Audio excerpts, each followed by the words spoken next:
అందరికీ మరణాత మరణాత మహిమస్వరం కార్యక్రమం వీక్షిస్తున్న దేవుని బిడ్డలైన మీ అందరికీ వందనాలు. ప్రతిరోజు ఇదే సమయమునకు ఈ కార్యక్రమం వీక్షించి దైవాశీర్వాదములు పొందండి. ఇప్పుడు పాస్టర్ సామ్యూల్ సుందర్ రెడ్డి గారు దేవుని వాక్య వర్తమానం అందిస్తారు. శ్రద్ధగా వినండి. దేవునికి స్తోత్రం. హల్లెలూయా. అందరికీ మరణాత. దేవుడిచ్చినటువంటి యొక్క ప్రాముఖ్యమైన సమయంలో కొద్ది నిమిషములో దేవుని వాక్యాన్ని ధ్యానిద్దాము. పరిశుద్ధ వేద గ్రంథములో నుండి వాక్య భాగాన్ని చదువుకుందాము. 2వ రాజుల గ్రంథము 20వ అధ్యాయము 3వ వచనాన్ని చదువుదాం. యెహోవా యథార్థ హృదయుడనై సత్యముతో నీ సన్నిధిని నేనెట్లు నడుచుకొంటినో నీ దృష్టికి అనుకూలముగా సమస్తమును నేనెట్లు జరిగించితినో కృపతో జ్ఞాపకము చేసుకొనుమని హిజ్కియా కన్నీళ్లు విడుచుచు యెహోవాను ప్రార్థించెను. మహాపరిశుద్ధుడా, మహిమగల దేవా, ప్రేమస్వరూపి, దయగల యేసుక్రీస్తు ప్రభువాని ఘనమైన నామానికి వందనాలు, స్తోత్రాలు, స్తుతులు చెల్లించుకొనుచున్నాం. ఈ మధ్యాహ్న కాల సమయంలో ప్రభువా, నీ బిడ్డలు వాక్యము కొరకు ఎదురు చూస్తూ ఉన్నారు. రావలసిన వర్తమానమును మీ ద్వారా మాకు అనుగ్రహించుమని, మీరే మాతో స్వయముగా మాట్లాడమని, మహిమ కార్యాలను నీ బిడ్డల పట్ల జరిగించుమని యేసు నామములో అడుగుచున్నాము పరమ తండ్రి. ఆమేన్. దేవునికే మహిమ కలుగునుగాక. ఆమేన్. చదవబడినటువంటి వాక్య భాగములో అద్భుతమైనటువంటి ప్రార్థన కనబడుతూ ఉంది. కన్నీటి ప్రార్థన చాలా ప్రాముఖ్యమైనదని మనందరము కూడా బాగుగా ఎరిగిన వారమై ఉన్నాము. మరి అలాంటి కన్నీటి ప్రార్థన స్త్రీలైనటువంటి వారు చేసినటువంటి చరిత్ర మనందరికీ తెలుసు. కానీ ఇప్పుడు మనం చదువుకున్నటువంటి వాక్య భాగమును గమనించినట్లయితే ఒక గొప్ప వ్యక్తి చేస్తున్నటువంటి ప్రార్థన కన్నీటి ప్రార్థన. ఈయన ఎవరో కాదు, రాజుగారు, యూదా దేశాన్ని పరిపాలించినటువంటి రాజు. దాదాపుగా 29 సంవత్సరములు పరిపాలన చేసినటువంటి రాజుగా ఈయన కనబడుతూ ఉన్నాడు.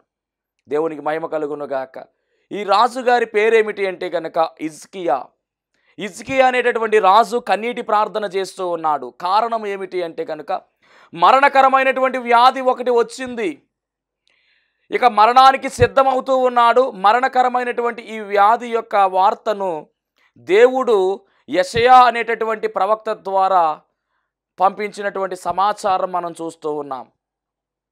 ఆయన చెప్పినటువంటి మాట ఏమిటి అంటే కనుక హిజ్కియా దగ్గరికి యెషయా అనేటటువంటి ప్రవక్త వచ్చి, ఇదిగో నీకు ఇక మరణ గడియలు సమీపిస్తూ ఉన్నాయి కనుక నీ ఇంటిని చక్కబెట్టుకు నువ్వు రెడీగా ఉన్నట్లయితే కనుక మరి నువ్వు మరణం అవుతూ ఉన్నావు కొద్ది రోజుల్లో అనే విషయాన్ని కూడా మరి అక్కడ దేవుడు యెషయా అనేటటువంటి ప్రవక్త ద్వారా మరి ఒక ప్రవచనాన్ని బయలుపరిచారు. వెంటనే ఈ హిజ్కియా అనేటటువంటి ఈ రాజు, యూదా దేశానికి చెందినటువంటి ఈ రాజు గోడ తట్టు తన ముఖాన్ని తిప్పుకొని, ఇక యెషయాతో ఏం మాట్లాడలేదు కానీ గోడ వైపుకు తన ముఖాన్ని తిప్పుకొని ఆయన కన్నీరు కారుస్తూ ఆయన అంటున్నటువంటి మాటలు మనం గమనించినట్లయితే, యథార్థ హృదయుడనై సత్యముతో నీ సన్నిధిని నేనెట్లు నడుచుకొంటినో నీ దృష్టికి అనుకూలముగా సమస్తమును నేనెట్లు జరిగించుతునో కృపతో జ్ఞాపకము చేసుకొనుమని హిజ్కియా కన్నీళ్లు విడిచి యెహోవాను ప్రార్థించెను అని రాయబడింది. ఎప్పుడైతే ఆ ప్రార్థన చేశాడో దేవుడు వెంటనే సమాధానం ఇచ్చాడండి. ఏ ప్రవక్త అయితే, ఏ దైవజనుడైతే మరి ఈ వార్తను తీసుకొచ్చాడో అదే దైవజనుడు ఆ గుమ్మము దాటక ముందే దేవుడు మాట్లాడుతూ ఉన్నాడు ఆ దైవజనునితో, యెషయా మరి ఒకసారి నువ్వు వెనక్కు వెళ్ళి హిజ్కియాకు ఒక మాట చెప్పు. ఆ మాట ఏమిటంటే కనుక అతనికి 15 సంవత్సరములు ఆయుష్ ఇస్తున్నాననే విషయాన్ని చెప్పు, అతన్ని స్వస్థపరుస్తానని చెప్పు అని ఆ ప్రవక్త ద్వారా మరలా శుభవార్తను పంపిస్తూ ఉన్నాడు. చావు వార్త వచ్చింది, చల్లగా చావు వార్త పట్టుకొచ్చినటువంటి యెషయా ద్వారా మరలా అదే దేవుడు శుభవార్తను పంపిస్తూ ఉన్నాడు. మరణాన్ని కొట్టివేసి అంటున్నటువంటి మాట 15 సంవత్సరాలు నేను ఆయుష్ ఇస్తున్నానని చెప్పుతూ ఉన్నాడు. వెంటనే ఇది జరిగింది. ఎందుకు వెంటనే జరిగింది అంటే కనుక హిజ్కియా చేసినటువంటి ప్రార్థన కన్నీటి ప్రార్థన ఇక్కడ విలువైనటువంటి ప్రార్థనగా మనకు కనబడుతూ ఉంది. గమనించవలసినటువంటి విషయం ఏమిటి అంటే కనుక హిజ్కియా కొన్ని అంశాలను ఎత్తి ప్రార్థన చేస్తూ ఉన్నాడు. ఇది మనము గమనించాలి.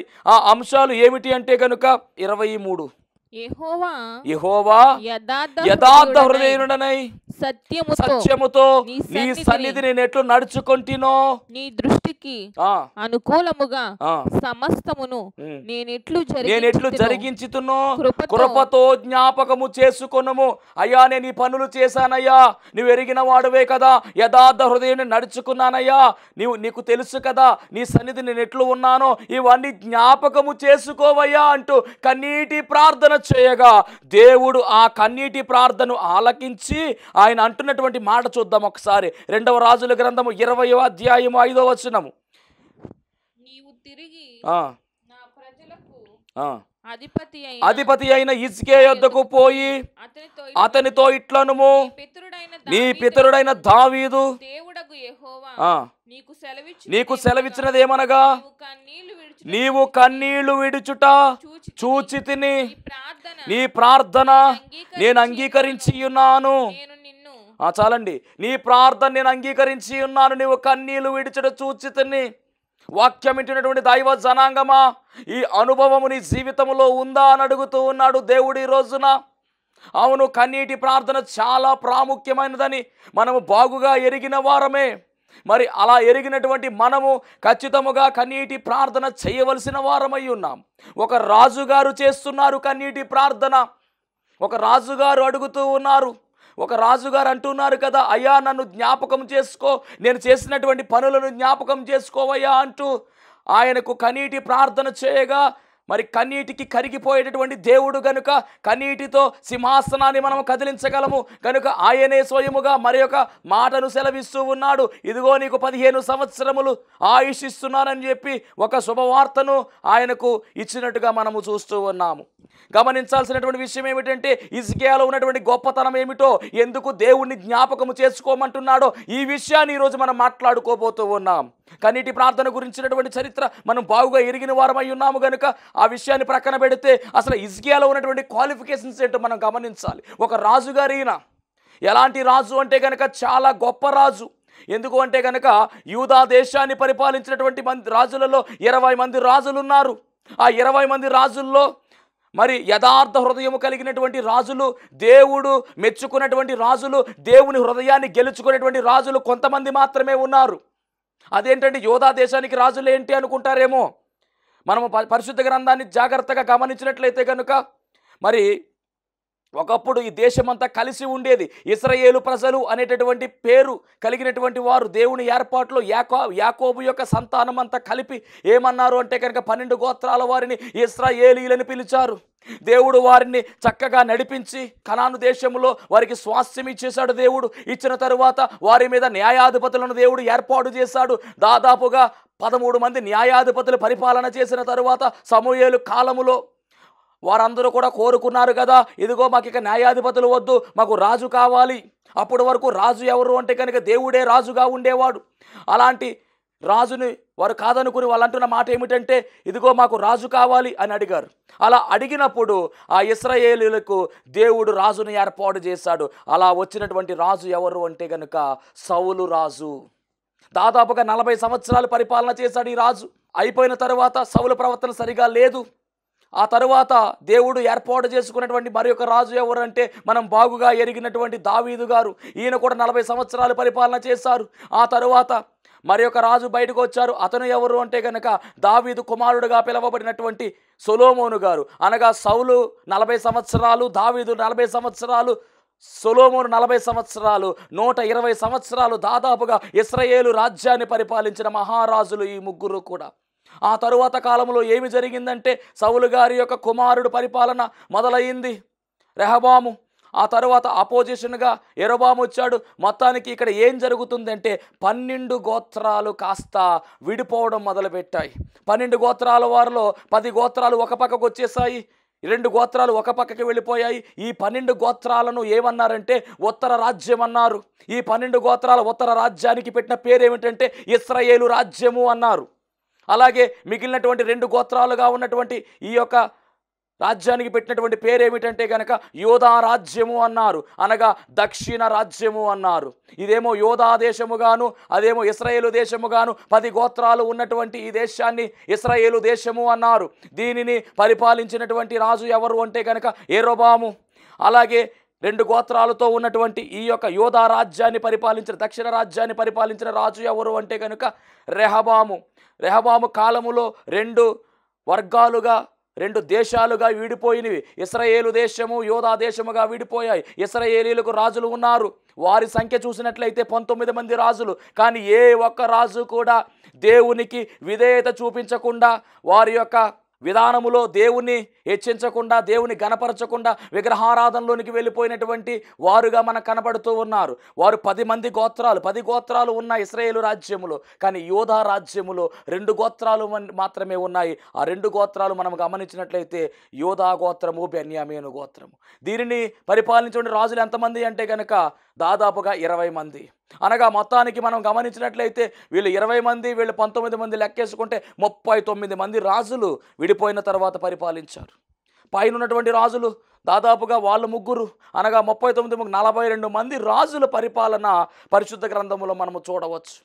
ఆ క్రమములోనే యోధా దేశము 2 గోత్రాలుగా ఉన్నటువంటి దక్షిణ దేశాన్ని అనగా యోధా దేశాన్ని పరిపాలించినటువంటి రాజులలో ఒక రాజు ఎవరు అంటే కనుక ఈ హిజ్కియా.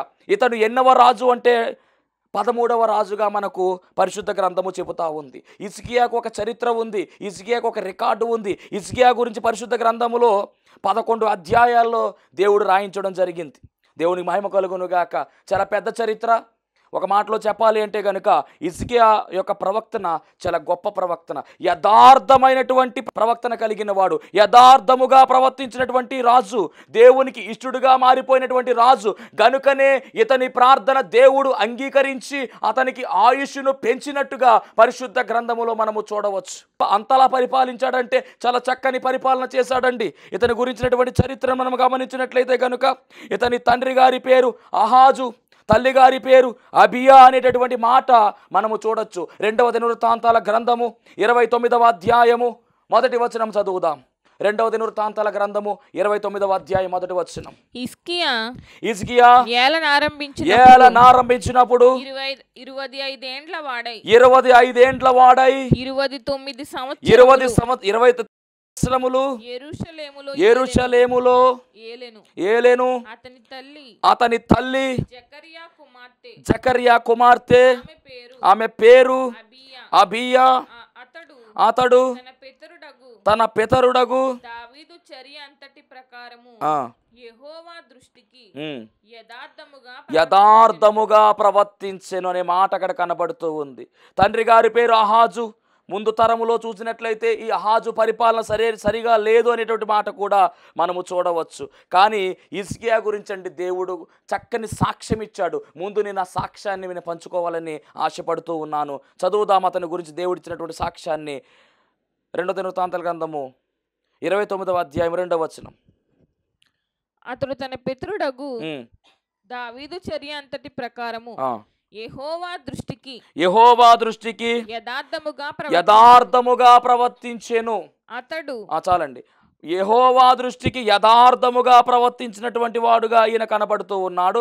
అంత మాత్రమే కాదు, ఈయన గురించి ఇంకా ఏమి చెబుతున్నారంటే 2వ రాజుల గ్రంథములో చాలా స్పష్టంగా ఉంది ఈయన గురించి. 2వ రాజుల గ్రంథము 18వ అధ్యాయం 3వ వచనం చదువుదాం. 2వ రాజుల గ్రంథం 18:3. అతడు తన పితరుడైన దావీదు చేసినట్లు, దావీదుతో పోలుస్తూ ఉన్నారు. దావీదు చేసినట్టు అతడు యెహోవా దృష్టికి పూర్ణముగా నీతిని అనుసరించెను.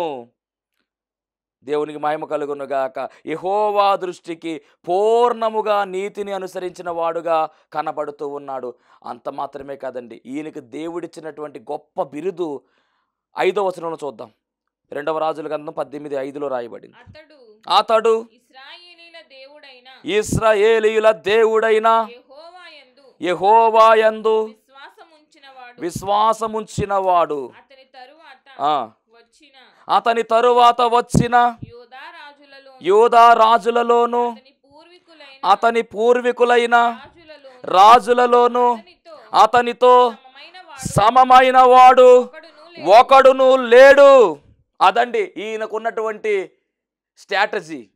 అందుకనే దేవుడు అతని కన్నీటిని నాట్యముగా మార్చివేశాడు. అతన్ని ఒట్టిగా కొట్టివేయలేదు. అతడు అడుగుతూ ఉన్నాడు, ఏమన్నాడు తెలుసా? దేవా, నేను చేసినటువంటి యథార్థమైన కార్యాలను జ్ఞాపకం చేసుకోవయ్యా, నేను ఏ విధముగా నడుచుకున్నానో జ్ఞాపకం చేసుకోవయ్యా అని ప్రార్థన చేయగానే ఆ ప్రార్థనకు జవాబు ఎందుకు వచ్చింది అంటే కనుక అతనిలో ఉన్నటువంటి గుడ్ క్వాలిటీస్, దేవుడు మెచ్చుకోదగినటువంటి లక్షణాలు, శుభ లక్షణాలు ఉన్నాయి అతనిలో.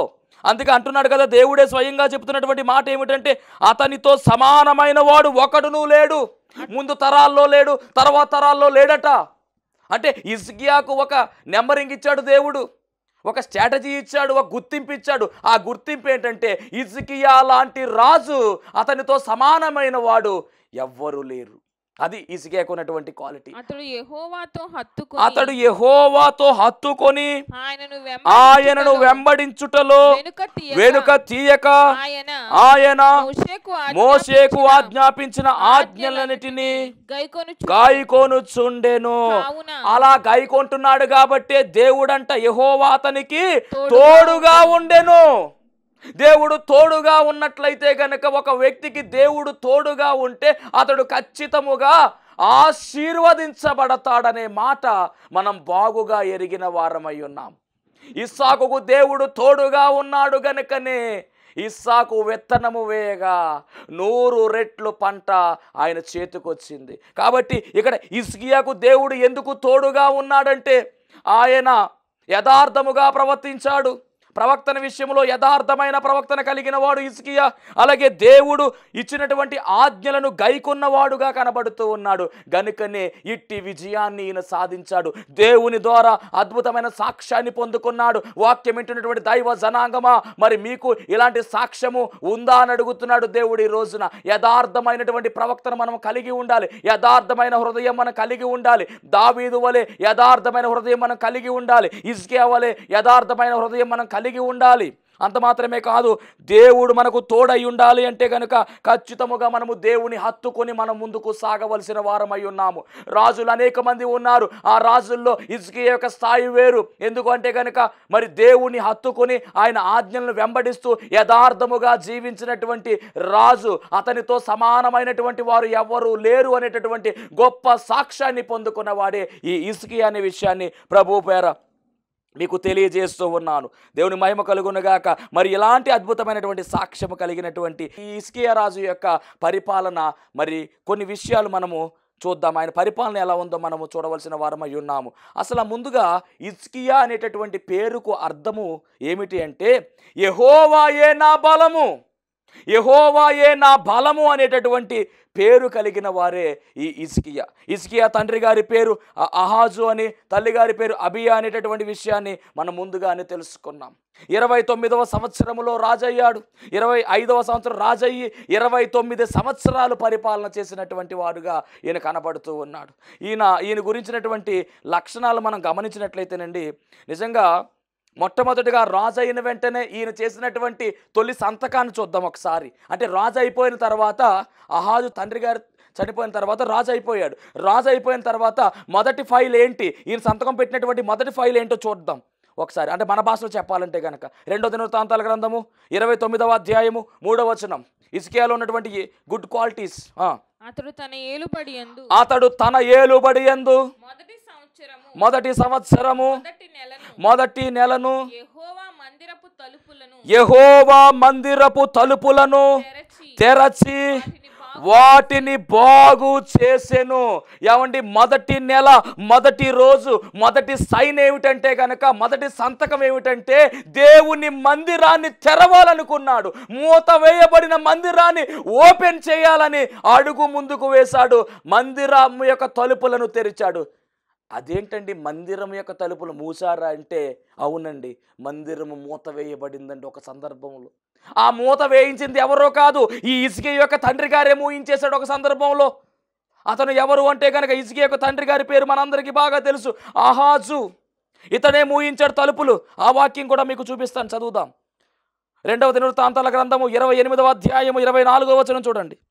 ఆహాజు దేవుని మందిరపు ఉపకరణములను సమకూర్చి వాటిని తెగగొట్టించి యెహోవా మందిరపు తలుపులను మూసివేయించి యెరూషలేమునందంతటా బలిపీఠములను కట్టించెను. అనగా మనము గమనించినట్లయితే మందిరాన్ని మూసివేసండి, విగ్రహారాధనను ప్రోత్సహిస్తున్నటువంటి వాడుగా కనబడుతున్నటువంటి వ్యక్తి ఎవరు అంటే ఈ ఆహాజు. అలాంటి ఆయన కడుపున పుట్టిన అద్భుతమైనటువంటి మరి బిడ్డ ఎవరు అంటే కనుక ఈ హిజ్కియా. అసలు అతనికి ఇతనికి పొంతన లేదు. తండ్రి అయినటువంటి ఆహాజు అతని కాలములో మొత్తానికి మందిరాన్ని మూసేశాడు, ఎందుకే తలుపులు మూసేశాడు, ఆరాధన జరగనివ్వట్లా.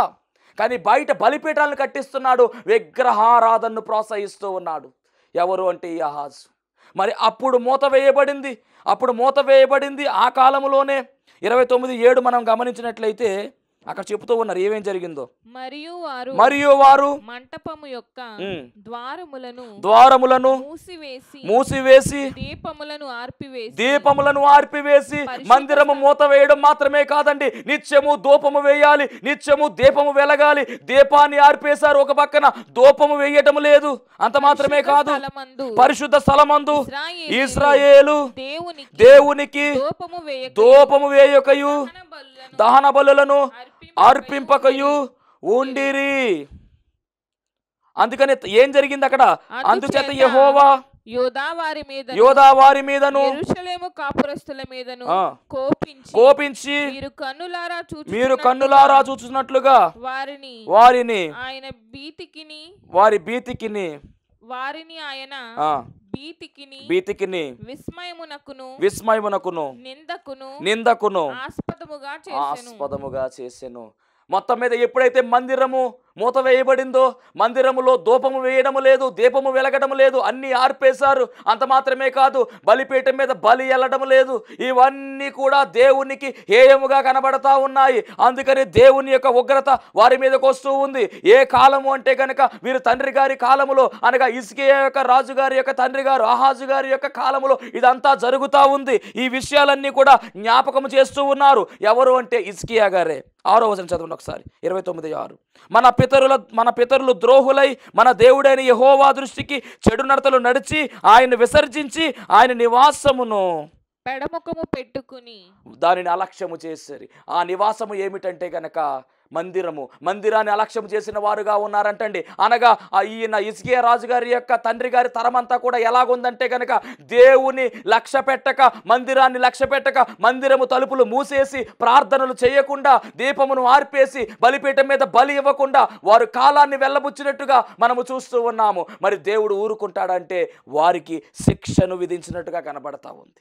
ఎప్పుడైతే తండ్రి చనిపోయిన తర్వాత హిజ్కియా రాజు అయ్యాడో, మరి తండ్రి ఎఫెక్ట్, తండ్రి ప్రభావము పిల్లవాడికి రావాలి. కానీ రాలా.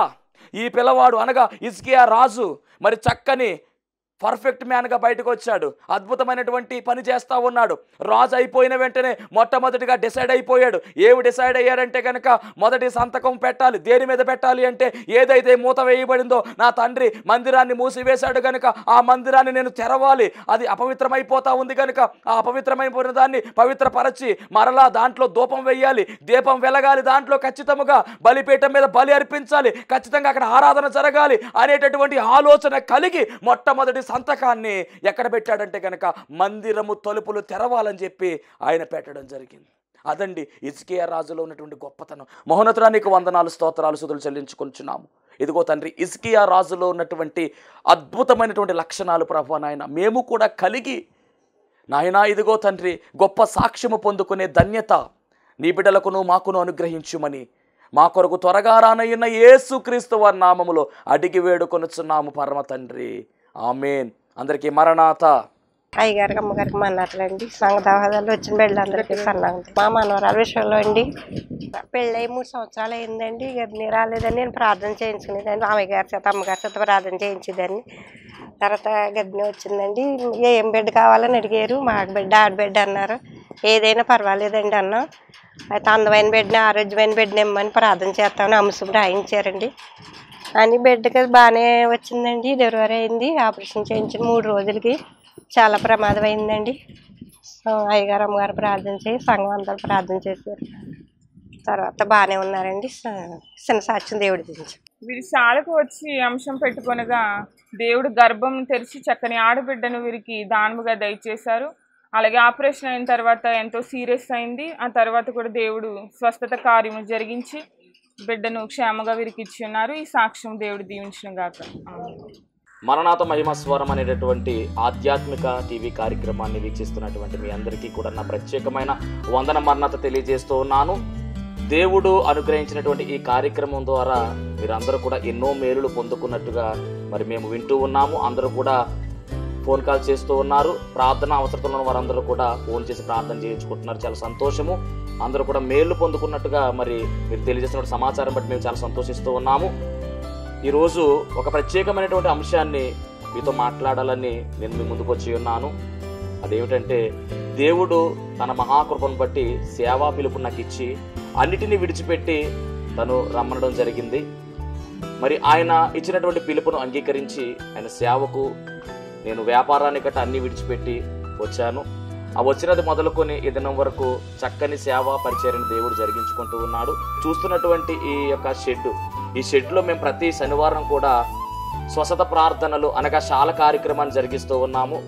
1 సంవత్సర కాలం పాటు ఎలాంటి అడ్డు ఆటంకం లేకుండా చక్కని రీతిలో మరి ఈ శాల కార్యక్రమం జరుగుతూ ఉంది. దీని యజమానుడు మరి ఎలాంటి అద్దె కూడా మన నుంచి తీసుకోకుండా మరి ఫ్రీగానే ఈ కార్యక్రమాన్ని జరిగించుకోవడానికి ఆయన ఇచ్చి ఉన్నారు. కానీ ఇప్పుడు ఒక సమస్య వచ్చింది. అదేమిటంటే, కొన్ని కారణాల వల్ల ఈ యొక్క షెడ్ని అమ్మకానికి పెట్టారు. మరి ఈ యొక్క క్లిష్టమైనటువంటి పరిస్థితుల్లో మనము తీసుకుంటే ఈ షెడ్ తీసుకోవాలి, లేకపోతే బయటకు వెళ్ళవలసిన పరిస్థితి వచ్చేసింది. మరి తీసుకుందామని ప్రయత్నం చేస్తున్నాము. ఆశ అయితే మాకుంది, కానీ లక్షలాది రూపాయలు ఖర్చు అవుతుంది. కాబట్టి మా దగ్గర ఎలాంటి డబ్బు లేదు. అన్నీ విడిచిపెట్టి రావడంతో సేవ కొత్తగా ప్రారంభించిన సేవ కాబట్టి తీసుకోవాలనుకుంటున్నా కానీ ఇబ్బంది పడుతూ ఉన్నాము. ఇక్కడ ప్రార్థన కంటిన్యూగా జరగాలి అంటే కనుక ఖచ్చితంగా మరి ఈ కార్యక్రమాన్ని వీక్షిస్తున్నటువంటి మీ అందరూ కూడా మీ ప్రోత్సాహాన్ని అందించినట్లయితే ఈ ప్రార్థన ఆగకుండా ఖచ్చితంగా ముందుకు కొనసాగుతుంది. కనుక మరి ఈ కార్యక్రమాన్ని వీక్షిస్తున్న మీ అందరూ కూడా ఈ దీన సేవకుని యొక్క సేవను గుర్తించి దయచేసి మీ హృదయాన్ని గనక ఆ దేవుడు ప్రేరేపించినట్లయితే ఖచ్చితముగా మీరందరూ కూడా స్పందించవలసిందిగా, మీ యొక్క చేయూతను మాకు అందించవలసిందిగా ప్రభు పేరు తెలియజేస్తూ ఉన్నాము. మా ఫోన్ నెంబర్లో టీవీ స్క్రీన్ మీద మరి ప్లే అవుతుంది ఫోన్ నెంబరు. ఆ నెంబర్కి ఫోన్ చేయండి, స్వయంగా నేనే మాట్లాడతాను. ఆ తర్వాత మరి మా ఫోన్పే కానీ గూగుల్ పే కానీ చేసి ఈ యొక్క సేవను ప్రోత్సహించవలసిందిగా ప్రభు పేరు మీ అందరికీ తెలియజేస్తూ ఉన్నాను. దేవుడు మిమ్మల్ని బహుగా ఆశీర్వదించును గాక.